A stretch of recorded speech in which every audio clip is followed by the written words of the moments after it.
Hey everyone, welcome back to another episode of the Christian Apologist. I am your host, Richard Long. I'm so glad you could join us today. Thank you for being here. Thank you for always listening. Thank you for tuning in to either podcast or YouTube and just engaging with us through there, engaging with us through our social media accounts. We truly are grateful. We truly are humbled, and we thank you so much for your support. Today's topic is the old and basic Kalam Cosmological argument. And why are we bringing that up again? Because really, right up here, I am going to bring about three arguments. There's three arguments that we can make for the existence of God, three evidential arguments that we can bring for God's existence without even referring to the Bible. And so as soon as this pops up here, we'll get started with the slide real quick.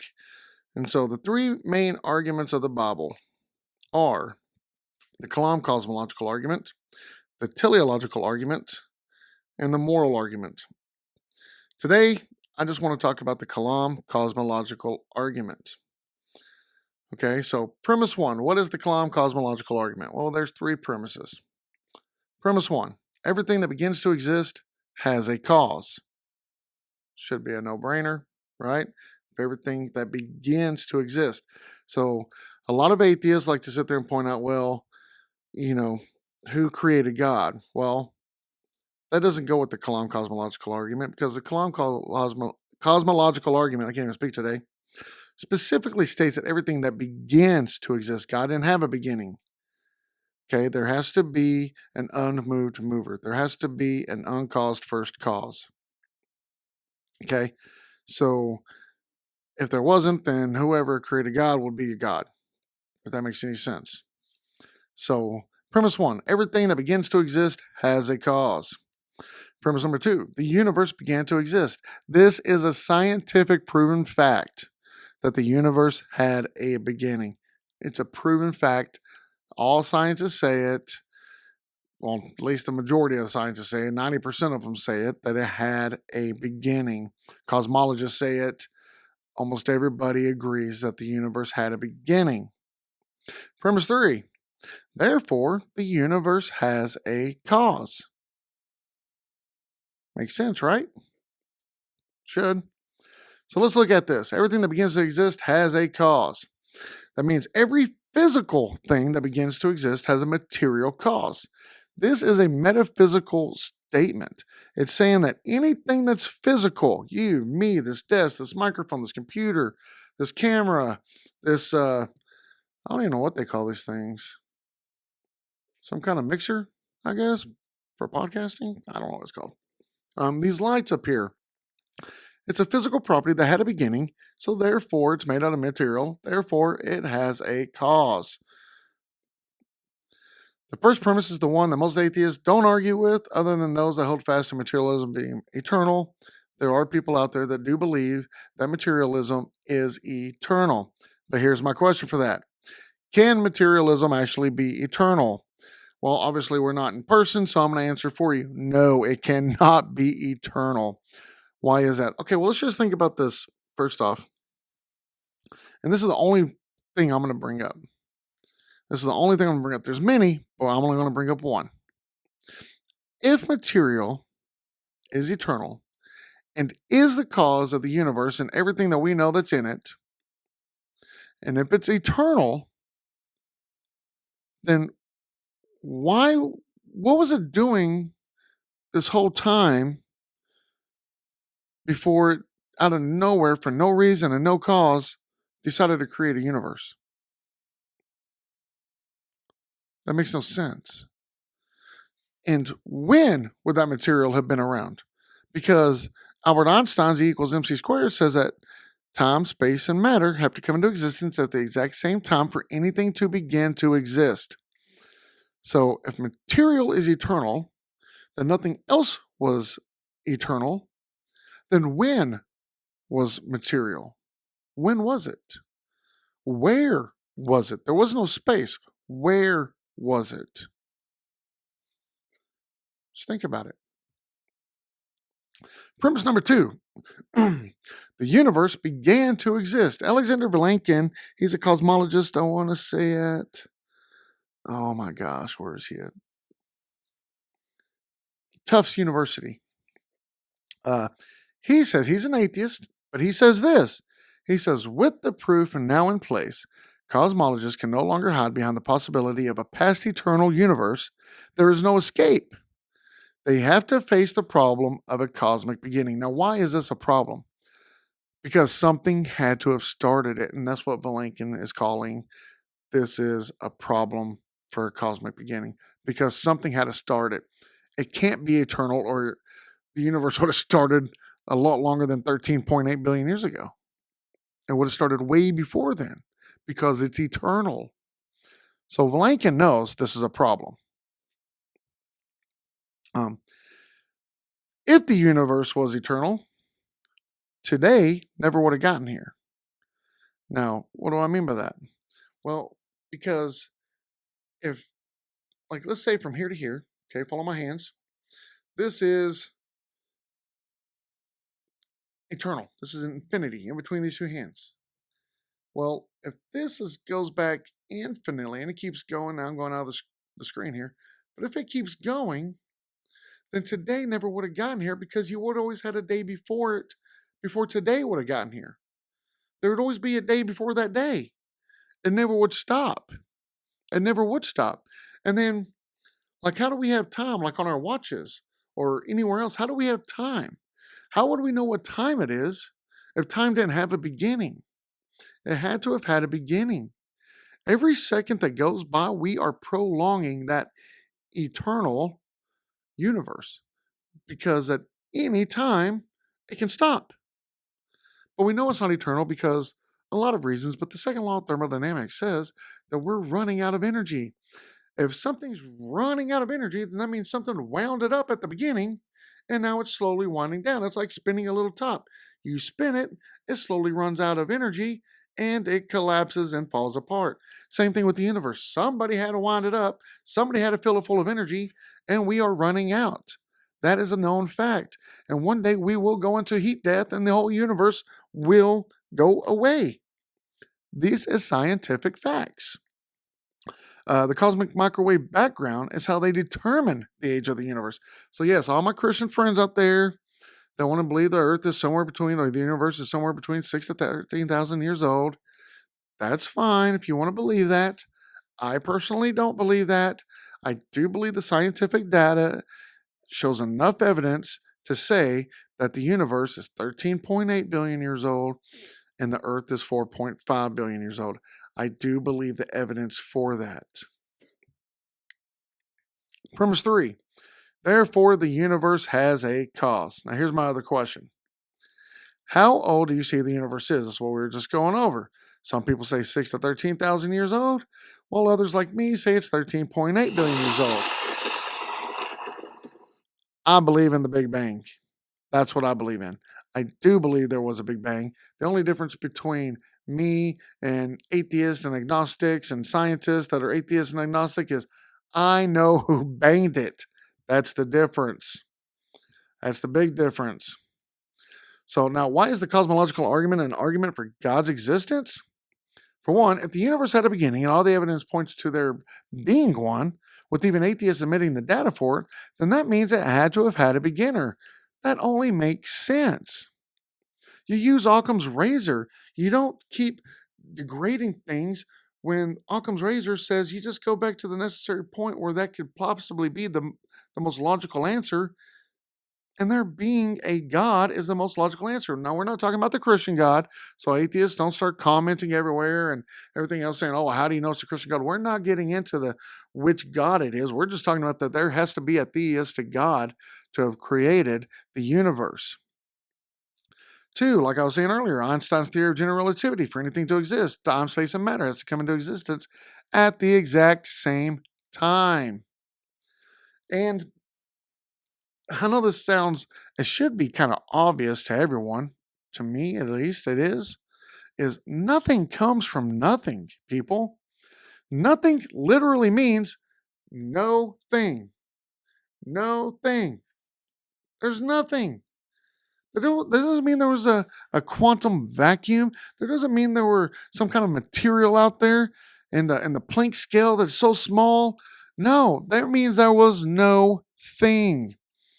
So I love how nowadays you get a lot of physicists and cosmologists and other people trying to sit there and claim that there was this something. No, no, no, no, no. You can't redefine nothing. Nothing is literally no thing. Nothing. If I sit there and say I had nothing for lunch, you're not going to think I actually had something to eat called nothing, which that might be a good name for a restaurant. But because that way, anytime my wife asks, what we want to eat, and I say nothing, or ooh, I don't know, that'd be a good one. I don't know restaurant. That might be even a better one. But anyways, you're not going to assume that I ate something called nothing. Okay, when I say I ate nothing, you're going to know I didn't eat no thing. Okay.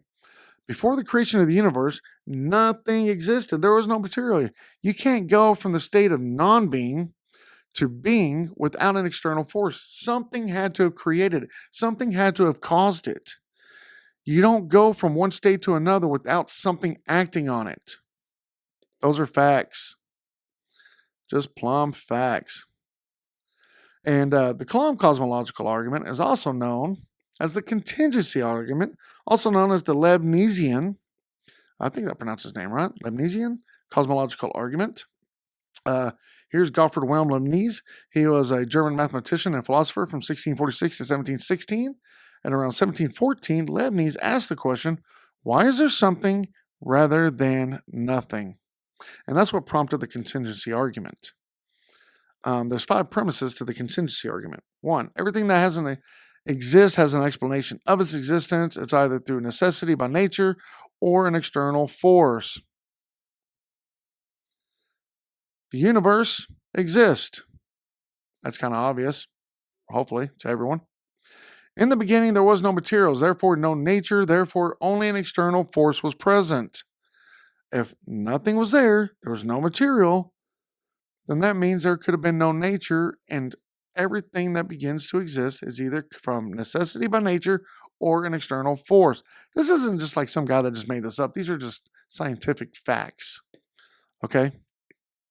Therefore, the universe came into existence by an external force.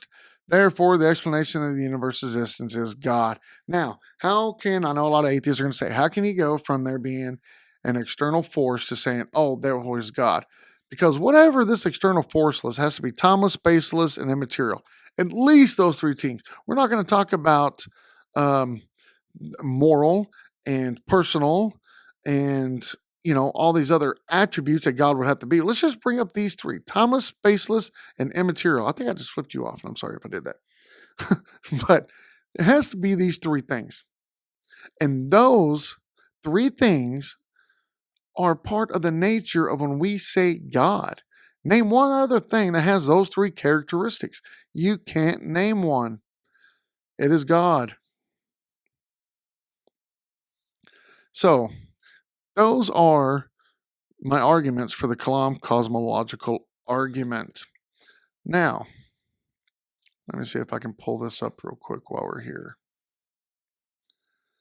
Stand by. Stand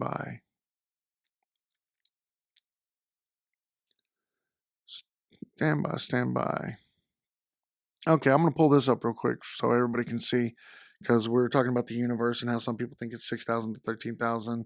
Others think it's 13.8 billion. I'm more along the lines of 13.8 billion because of the scientific evidence for it. The reason I believe the scientific evidence for it is correct is because we have to assume either way we go here, whether we say 6,000 to 13,000 years old or 13.8 billion years old, we have to make assumptions. Either way, okay? Let's just get that out in the open. There has to be an assumption. I think the assumption that the speed of light has not changed from the beginning of time till now is a pretty good assumption. If it had changed, then we couldn't be doing science right now, because everything depends on, the forces that we do know about that are constant. Okay?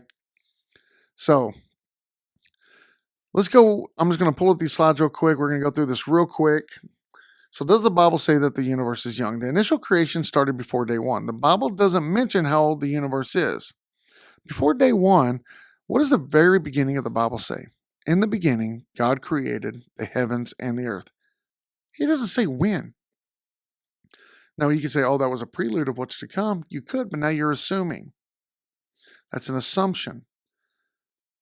So, we really can't say if that was or not. Did you know that the word day in Genesis 1 many of the times means longer than 24 hours? See, in Genesis 1:5, God called the light day and the darkness he called night. And there was evening and there was morning the first day.